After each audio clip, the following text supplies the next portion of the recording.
Hi everyone, I am Roslyn Anita from Tribhulam College of Nursing. Today I am going to present the topic on methods of oxygen administration.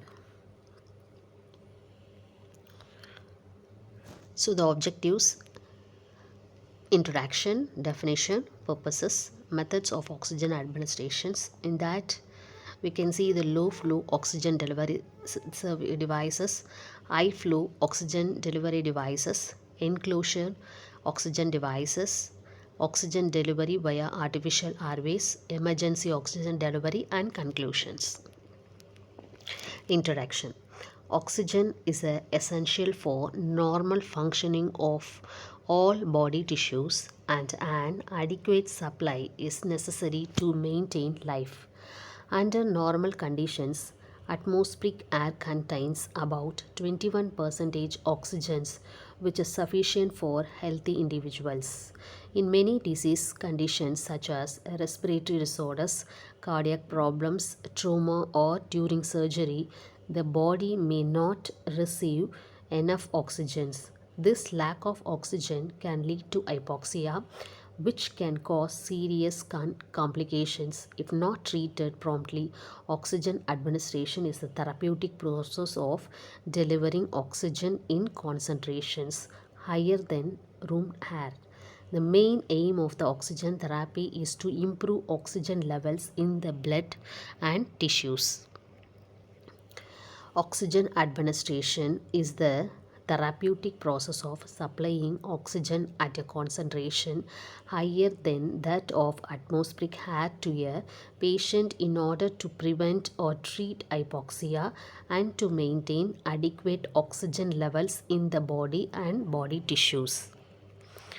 Coming to the purposes, to prevent and treat hypoxia, to maintain adequate oxygen levels in the blood, to improve the oxygen supply to body tissues, to reduce respiratory distress and shortness of breath, to decrease the work of breathing, to support vital organs such as heart and brain, to assist patient during medical and surgical emergencies, to promote healing and recovery. Methods of oxygen administrations. Low flow oxygen delivery devices. Low flow system supply oxygen at a flow rate less than the patient's inspiratory demand, so oxygen mixes with room air. Nasal cannula, simple mask, partial rebreather mask, and non-rebreather mask. And high flow oxygen delivery devices. High flow systems deliver oxygen at a rate equal to or greater than the patient's inspiratory demand, providing a fixed oxygen concentration, that is Venturi mask, high flow nasal cannula. And enclosed oxygen devices such as oxygen wood and oxygen tent. And oxygen delivery via the artificial airways or endotracheal tube, tracheostomy, and mechanical ventilations. And then emergency oxygen deliveries is bag valve mask or amp bag. Coming to the nasal cannula. So the nasal cannula, it is a two small prongs inserted into the nostrils connected to an oxygen source. The flow rate of 1 to 6 liters per minute, and oxygen concentration delivered, that is FiO2, is 24% to 44%. So the indications are mild hypoxia, post-operative patients, low-term oxygen therapy.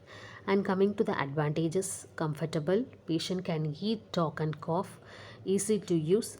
The disadvantages are nasal dryness and irritation, not suitable for severe hypoxia. Coming to the simple face mask, it covers nose and mouth, no reservoir bag. The flow rate is 5 to 10 liter per minute, minimum 5 liter minute, to prevent carbon dioxide rebreathing, and FiO2 is 40 to 60%.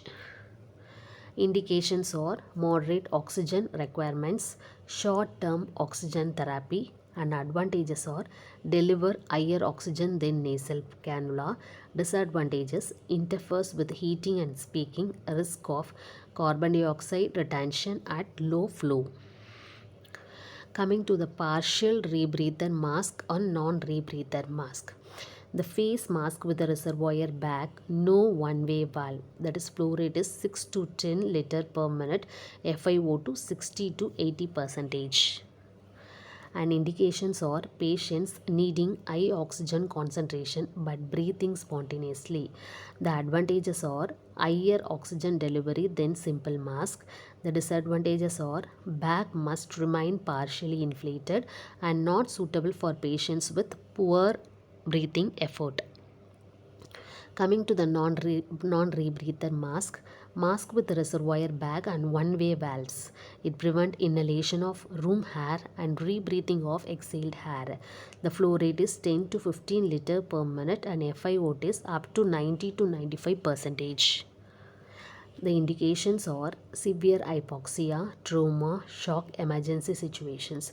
The advantages are very high oxygen concentration, life saving in emergencies, and the disadvantages are claustrophobia, requires close monitoring. And coming to the Venturi mask. So the mask with color-coded adapters uses air entertainment principles. The flow rate and FiO2 is 24% and 28%, 31%, 35%, 40 and 50% precisely controlled. The indications are patients who need controlled oxygen, chronic lung diseases. The advantages are accurate oxygen concentration, prevents oxygen overdose. The disadvantages are bulky, noisy, less comfortable. Coming to the high flow nasal cannula, it delivers heated humidified oxygen at high flow rates. The flow rate is up to 60 liter per minute. FiO2 is up to 100%. The indications are moderate to severe respiratory distress, the patients not needing intubations.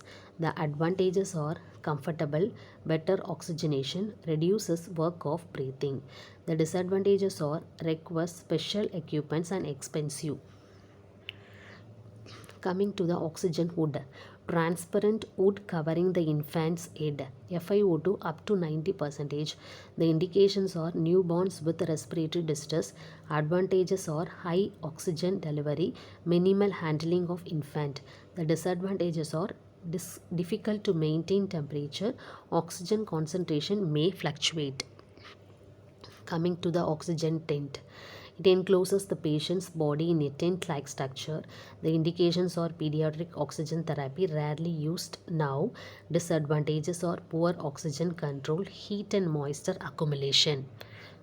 Coming to the endotracheal tube. The tube inserted into the trachea, used in conscious or critically ill patients. Tracheostomy, surgical opening in the neck used for long-term oxygen therapy. Mechanical ventilation, machine supports or replaces breathing, used in severe respiratory failure. And bag wall mask ampubag, manual resuscitation devices. Indications are cardiac arrest, respiratory arrest, emergency resuscitation. The advantages are rapid oxygen delivery and life saving. Conclusion: oxygen administration is a vital part of patient care, especially for individuals with respiratory distress, cardiac conditions, or reduced oxygen saturation. The choice of method depends on the patient's age, condition, oxygen requirement, and level of consciousness. Low flow devices such as nasal cannula, simple face mask, and suitable for patients needing mild to moderate oxygen support, while high flow or systems like Venturi mask and non-rebreather mask allow more precise or higher oxygen concentration delivery. Advanced methods including high flow nasal oxygen and mechanical ventilation are reserved for patients with severe respiratory compromise. These are the references. Thank you.